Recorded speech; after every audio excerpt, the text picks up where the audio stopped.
प्रणाम, नमस्कार, वंदे मातरम। मैं गजेंद्र प्रसाद मधुबनी से आपका भाई, और आज फिर आपसे मिलते हुए बहुत ही अच्छा लग रहा है, क्योंकि आप सभी यहाँ आते हैं मेरे चैनल पे और अपने गुरु शिव की बातें सुनते हैं।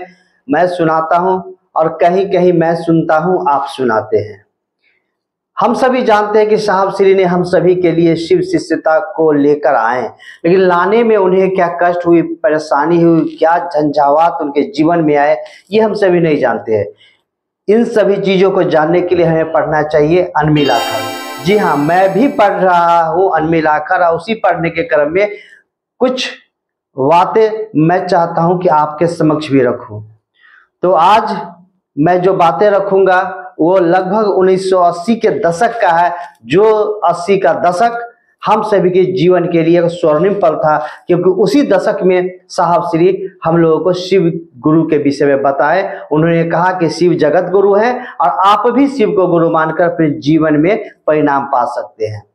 और उसी दशक में 80 के दशक से ही साहब श्री कहना शुरू किए जनमानस को, जिसका प्रतिफल ये हुआ कि आज हम सभी शिव को गुरु मानने वाले लगभग 6-7 करोड़ 8 करोड़ लोग हैं। गिनती तो गिना नहीं जा सकता है, लेकिन अंदाज है उससे कम लोग शिव को गुरु मानने वाले नहीं हैं। और बहुत ऐसे हैं जो शिव को गुरु मानकर शिव तक पहुंच भी गए हैं, शिव के शिष्य बन गए हैं, कुछ बनने के क्रम में हैं।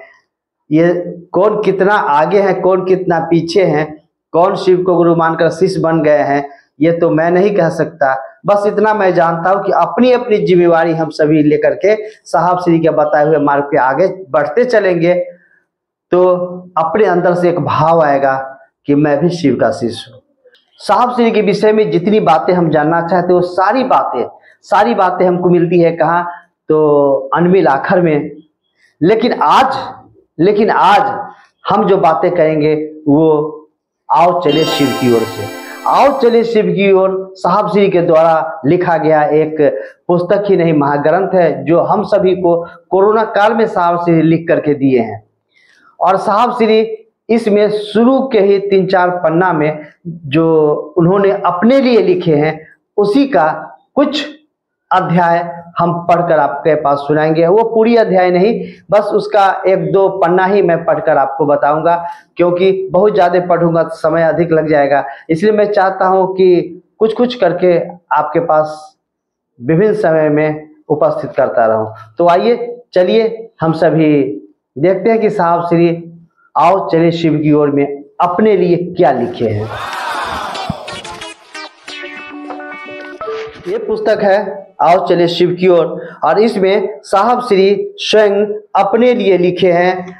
और अनुक्रमणिका के बाद आप बढ़ेंगे तो मैं हरिंद्रानंद, इस अध्याय का नाम है, उसका रोमन लेटर में जो 5वां पृष्ठ है उसमें आप आइए, वहां से मैं पढ़ना प्रारंभ करता हूँ। जीवन में गुजरे लम्हों का संगीत मधुर है, शरीर अब अवश्य शिथिल हो रहा है, पर मन गुजरे वर्षों के प्रतिफल से उत्साहित है। मैं चला अकेला ही था, पर लोग आते गए, कारवां बनता गया। मेरी आदत नहीं है कि मैं तालाब के कीचड़ पर ध्यान दूं, वह आकर्षित भी नहीं करता। लुभावने तो कमल लगते हैं, शिव की शिष्यता की बगिया के फूल खिले हैं, किंतु जागतिक षड्यंत्र, आक्रांति, अपमान और अपशब्द के कांटों की चुभन का दर्द भी है। शायद अस्तित्व एवं जीवन निर्वाह के निमित्त तुष्टीकरण एवं पलायन का मार्ग कभी कभी शेष रह जाता है। वैसे भी फूलों का राजा गुलाब तो कांटों पर ही खिला होता है, पर उसके कांटे सदैव फूल के नीचे ही होते हैं। सभी उसके सौंदर्य और सौरभ का आनंद लेते हैं, कांटों को कोई देखता नहीं है। खुशबू गुलाब के फूल में होती है, कांटों में नहीं। वे तो चुभन पैदा करते हैं। शिव शिष्यता की बगिया में फूलों की सुरभि है। बहुतेरे शिव शिष्य सन 1980 के दशक से ही बड़ी लगन और तन्मयता से शिव गुरु पथ के अनुगामी हैं। मैं अवनत हूँ घनेरों शिव शिष्यों के सामने, जिन्होंने वर्षों से शिव गुरु और उनकी शिष्यता को व्यापक करने के निमित्त निरंतर सफल प्रयास किया है। सचमुच वे महान और प्रणाम्य है, यानी प्रणाम करने योग्य है। शिव गुरु के पथ पर शिव शिष्याओं के निरंतर योगदान ने मुझे सदैव उनका ऋणी बनाया है और मैं उनका ऋणी हूं।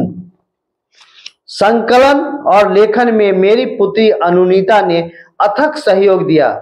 सहयोगी प्रोफेसर मंडल एवं श्री गौतम, श्री राजेश का संकलन, टंकन एवं प्रकाशन में किए गए परिश्रम के प्रति मैं आभारी हूं। मेरे ज्येष्ठ पुत्र श्री अर्चित आनंद, पुत्र वधू श्रीमती बरखा और डॉक्टर जमाता अमित कुमार ने पुस्तक लेखन में पुस्तक मुद्रण के निमित्त सतत मेरा उत्साहवर्धन किया है।